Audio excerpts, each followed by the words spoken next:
What is up, guys? Welcome back to another video. Today we've got a book review. The book we will be reviewing is Clear Thinking by Shane Parrish. Before we start getting into this video, I just want to thank the author.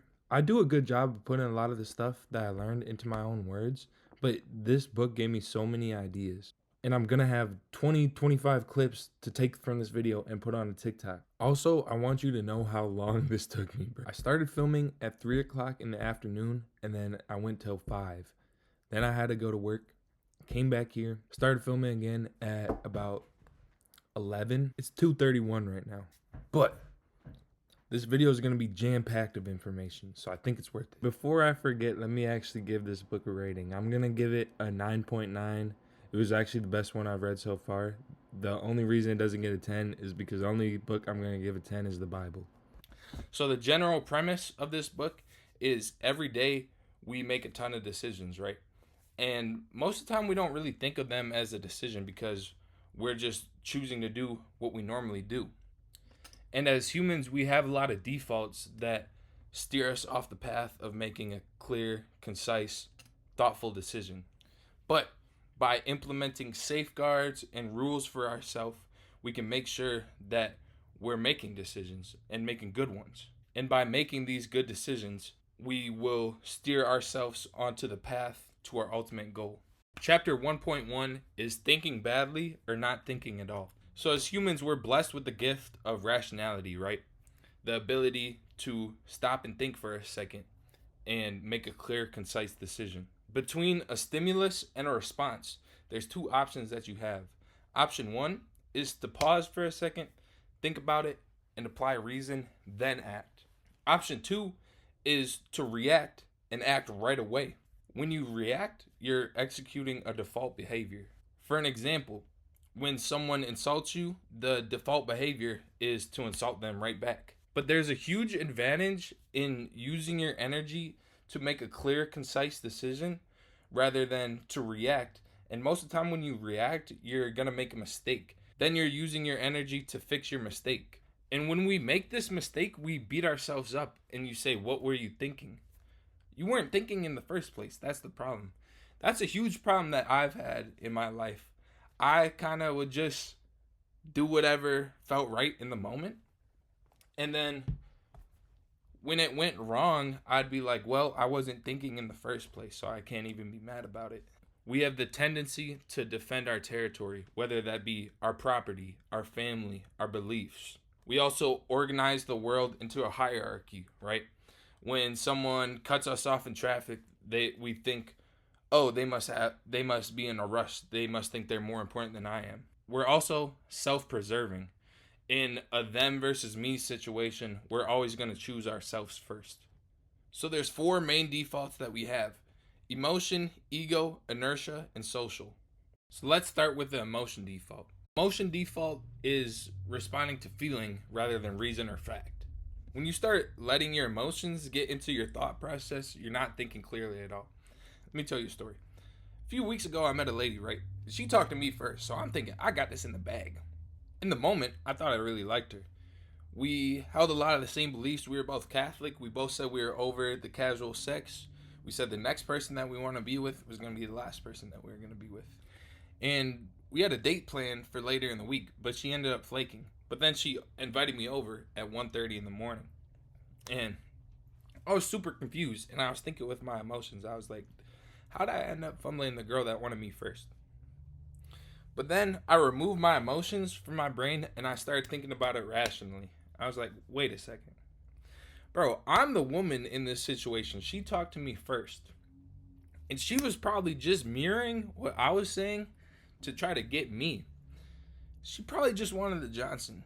And I was like, okay, on to the next. Lesson of the story, don't get tied into your emotions. That's thinking like a woman. No offense to women. Another example, let's say someone criticizes you at work, right? If you get angry with them, you might try to think of what can I do that's the worst for them rather than thinking what's the best that I can do for myself. When you get outraged at a criticism, that's not only inhibiting improvement, it also could be alienating an ally. If they didn't care about you, they wouldn't have said something that could have helped make you better. Next up is the ego default. The ego default makes us defend our self-image when we feel like someone is attacking it. Ego tempts us into thinking that we're more than we are and gives us a sense of overconfidence.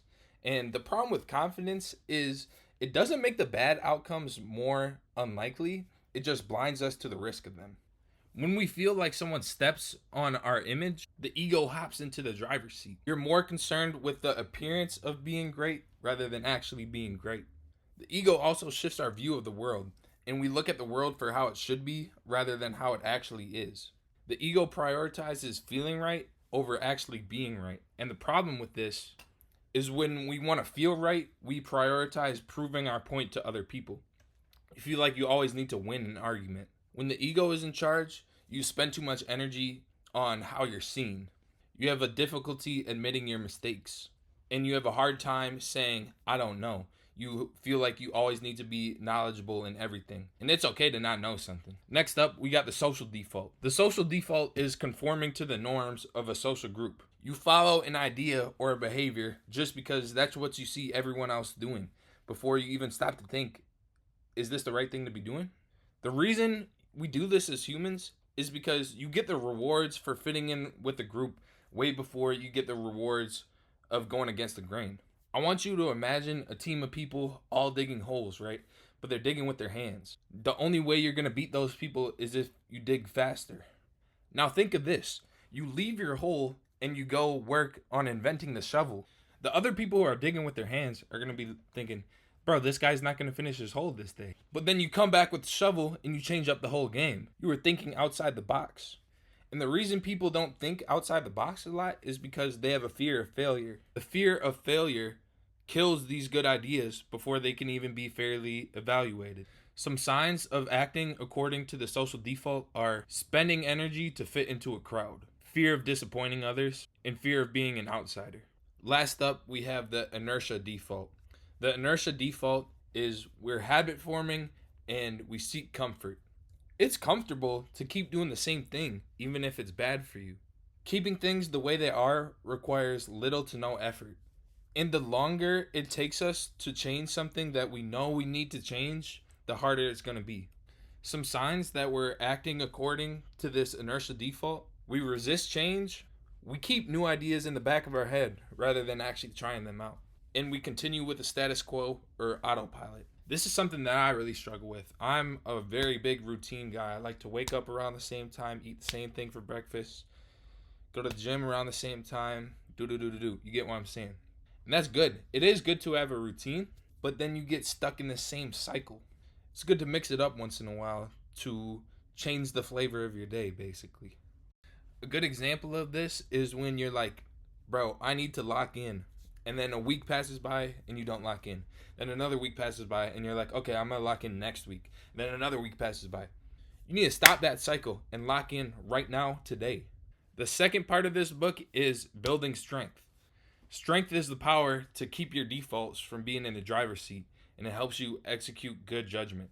There's 4 key strengths: self-accountability, self-knowledge, self-control, and self-confidence. So let's start with self-accountability. Self-accountability is realizing you may not be able to control your circumstances, but you can always control your response. When people fail, they like to come up with a bunch of reasons to blame for why they failed. But when you complain about this, you're wasting your energy. Nobody cares about what you're complaining about or what your excuse is besides you. You can put this energy into the things you can control. There will be adversity along the road, but that adversity needs to be looked at as an opportunity. The adversity allows us to test ourselves, not against other people, but against the person that we were yesterday. Next is self-knowledge. Self-knowledge is the awareness of our strengths and our weaknesses. There's things that you know, there's things that you don't know, and there's even things you don't know that you don't know. That's how I used to feel in math class. My teacher would ask me what I'm struggling with, and I'm like, I'm not sure what I know, and I don't know what I don't know either. Self-knowledge isn't just about skills. It's also knowing how you react in certain situations. If you don't know your vulnerabilities, your defaults will exploit them. Next up is self-control. Self-control is the ability to master your emotions, fears, and desires. Emotions are physiological reactions, so they're hard to control. But you can always control how you react to your emotions. You know what makes you feel better when you're sad. You know what calms you down when you're angry. Think of an emotional sea, right? A lot of people are just on rafts and they kind of go wherever the emotional sea takes them. Self control is the paddles that you have to keep you on the straight and narrow path. It's not about turning yourself into this emotionless robot. Me, myself, I am a very emotional person. It's just I've learned how to deal with my emotions. And when I get angry, I realize that this is just a feeling. And even when I get happy, I realize that this is just a temporary feeling. That's why you don't chase happiness, you chase fulfillment. Lastly, we have self confidence. Self confidence is trusting your abilities and your value to other people. It empowers resilience from negative feedback, and it gives you adaptability in changing circumstances. A good example of this is there was a kid who would always make fun of me for being dumb. Back then, I let it get to me. But now I realize I'm a smart person. I used to feel the need to prove that I was smart. I would be like, yo, I got a 28 on my ACT. That was the only way I could prove that I was smart. It was actually really easy. They had me in a separate room and I put the square peg into the square hole and then the triangle one into the triangle hole, and I got a good score. Back to self confidence though. Self confidence gives you the strength to acknowledge your deficiencies. Like, I know I'm kind of slow sometimes, but now I know how to not make slow decisions, if that makes sense. Something that helps with this is positive self talk, and we've talked about this before. You can't defeat your insecurities by saying, oh, I'm such a big dummy. You got to tell yourself that you're smart, and then you'll get smart. Confidence helps you when you're facing adversity. You think of all the adversity that you've already faced and say, hey, I've beat all these problems, I can beat this one. Ask yourself, has it been worse? The answer is usually going to be yes. Even if the answer is no, then you ask yourself, could it be worse? The answer is usually going to be yes. And even if you feel like you're in the worst possible situation you could be in, look at it like, well, now the future situations will be easy. So the way we build these 4 strengths that we just talked about is by raising your standards for yourself. You have low standards when you don't really care about something. Find something you really care about, something you really have a passion for, and then use these strengths to help you get as good as you possibly can at something and take pride in it. A great way to raise your standard in whatever you're trying to do is choosing a few exemplars. These exemplars model a skill, an attitude, or a way of living that you want to incorporate into your life. Unless you have a ruler, you can't straighten what is crooked. Exemplars learn the lesson so you don't have to. The best example I can give for this is Jesus Christ. Jesus, God, lived on earth to give us the best possible example for how to live a righteous life. And then once you get better, once you start improving, you can become an exemplar for other people. When you can help someone improve, not just when you're in their presence, but when you're not around them and they think about something that you said to them, whether it be helping share the word of God, giving someone a mindset tip, or sharing how your fitness journey has been making you feel. Then that'll help you have a higher standard because you see all the people around you raising their standards as well. Part 3 of this book is knowing your weaknesses. Some weaknesses are built into our biology as people, like forming a judgment without the necessary knowledge. Others are formed by habit. For example, skipping the gym. It's very easy to form these habits because there's a delay between the action and the consequence. You skip the gym for a week, you don't see a difference at all. You skip the gym for a month, you see a little bit of decline. You skip the gym for 6 months, you look like Captain America went back into the machine and they took all his muscles away. The first way to manage a weakness is to build the strength. For example, self-control prevents emotional reactions. The second way is to implement a safeguard. A safeguard is a tool that protects you from your own bad habits. You want to eat healthier? Get rid of the junk food in your house. This adds friction between making a decision that's contrary to your long-term goals. Something that I'm trying to work on is being better with my money. What I do is I only keep $500 in my checking account.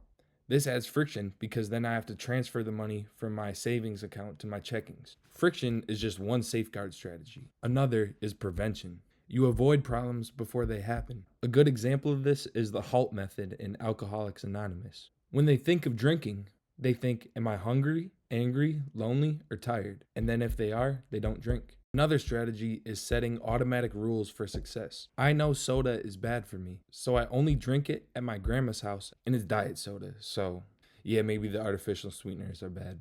I'm not getting the 43 grams of added sugar. Also, I get kitty cocktails, but those slap harder than Will Smith. Another example is I don't drink. I can feel that it's not good for my relationship with God.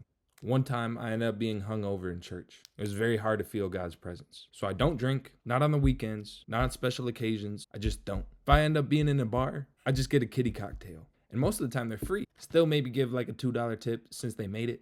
Light ice, please. Cut me off if I start getting too rowdy. And these automatic rules are one big decision that prevents you from having to make multiple small decisions. People tend to question a decision, they're never going to question a rule. You will make mistakes. Mistakes are unavoidable because there's many things that are outside of our control, but you still need to take accountability for them. When we succeed, we always attribute our ability or our effort, but when we fail, we blame the external factors. Mistakes present you with a choice. You can update your ideas or ignore the failures that they've produced. The biggest mistake is not the first one. It's trying to cover it up and avoid accountability. You handle a mistake by accepting responsibility. You acknowledge the role that you played in it. Then you learn from it. Look what may have caused it. If you can't find the cause, you can't make the change. Commit to doing better. Find a strength that you can build that can help fix this mistake or implement a safeguard. Then repair the damage. Apologize and then speak through your actions by being better. The fourth part is about making good decisions. There's a difference between a choice and a decision. A choice is selecting an option. An unconscious choice is a reaction, but a decision is a choice that involves conscious thought. It's a judgment that a certain option is the best one. Choosing can be effective in low-stakes situations. Let's say there's 2 squat racks open. You're trying to pick which one you want to use. If you think too long about it, both of them will be being used. Make a decision in a higher stakes situation. The first part of making a decision is defining the problem. To do this, pick what you want to achieve and what obstacles stand in the way of this. Often people think the first thing they think is the problem. Seems like the most obvious, right? You often find a symptom of the problem, not the root. You pick off the top of the weed, not the root, and it ends up growing back. Find the problem yourself. Don't let someone else do it. You know yourself the best. To help find the root, think, what would have to be true for this problem not to exist? What do you know specifically about the problem? The next part is to explore the possible solution. Come up with a solution by imagining a different future. Think of a problem that may arise when you make this decision. Thinking of a problem doesn't make you pessimistic. It makes you prepared. Prepare for the worst, hope for the best. The failure comes from the failure to imagine the failure itself. Then after you assess an option or an outcome, ask yourself, and then what? This transforms first level thinking into second level thinking. It solves the immediate issue, and then it fits in with a long-term goal. Try to think of at least 3 solutions to the problem. If you can only think of 2, imagine that one's not possible, and then you'll come up with a third. Think about what you'd lose from picking one option instead of just what you gain from picking one. The next step is to evaluate the option. You do this with your personal criteria. Criteria should be simple and clear. They should promote your long-term goal. For example, when you're choosing a job, there's several criterion that you might have. How much is the pay? Is it close to me? Is it hard on my body? Is it hard on my mental health? To help judge by the criteria, get high fidelity information that's close to the source. Make sure you understand the information rather than just gathering it. A line cook can follow the recipe, but a chef knows how to handle things when stuff goes wrong. The best way to get information is to do it yourself. Start cooking, bro. But if you have to get information from someone else, think about what's important to them. When you ask someone else for advice, don't just ask, what would you do if you were me? Ask, what variables would you factor in if you were in my shoes? What do you know about this that other people don't? Ask someone that you think is an expert in what you're trying to accomplish. Show that you've already been trying to make this decision, not just skipping to them.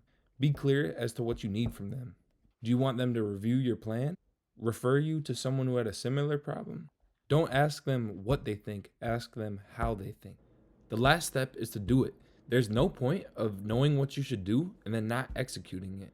One reason you can be scared to act is you'll be scared to be proven wrong. So you sit there and you try to gather more information, but you can never fully eliminate uncertainty. Judge a decision by how consequential it is and how reversible it is. If it's super impactful, spend more time thinking about it. Take, for example, marriage. Marriage is super impactful, and it can be reversible via divorce, but she's getting half. Half your properties, half the time with your children, half your money. Guess what, bro? You just went to Wendy's. She's getting half the Baconator, half the fries, half the chocolate frosty, half the napkins, and half the ketchup.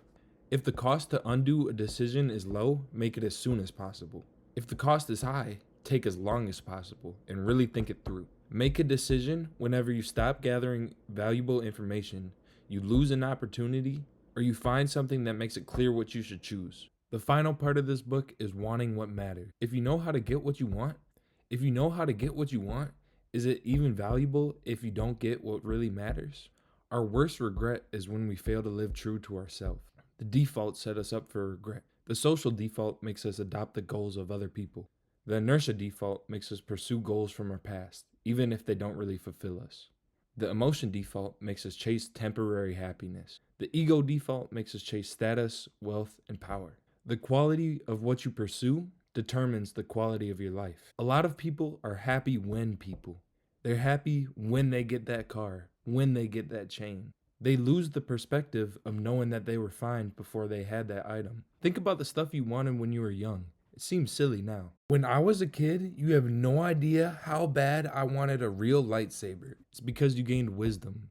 Lightsabers aren't real, not yet at least. Wisdom and perspective. Who has greater wisdom and perspective than old people? Old people know what makes them fulfilled. They know that it's not wealth, status, or power. They value the time they spent with their family, the memories they've made with friends, and the way they've helped other people. They don't have surface level happiness, they have true happiness. They have better judgment. This quote is from Marcus Aurelius. When you're distressed by an external thing, it's not the thing itself that troubles you, but only your judgment of it. The rainy days make you sad. With proper judgment, the rainy days make the sunny ones seem that much better. Think you've got like 10 days left. Are you going to care about the cars that you have, the clothes that you have? No, the last 10 days that you have, you're going to spend with your family and your friends. If you think you only have 10 days left, you're going to think about your greatest memories and your greatest regrets. To make more memories, do as much as you possibly can to avoid the regret.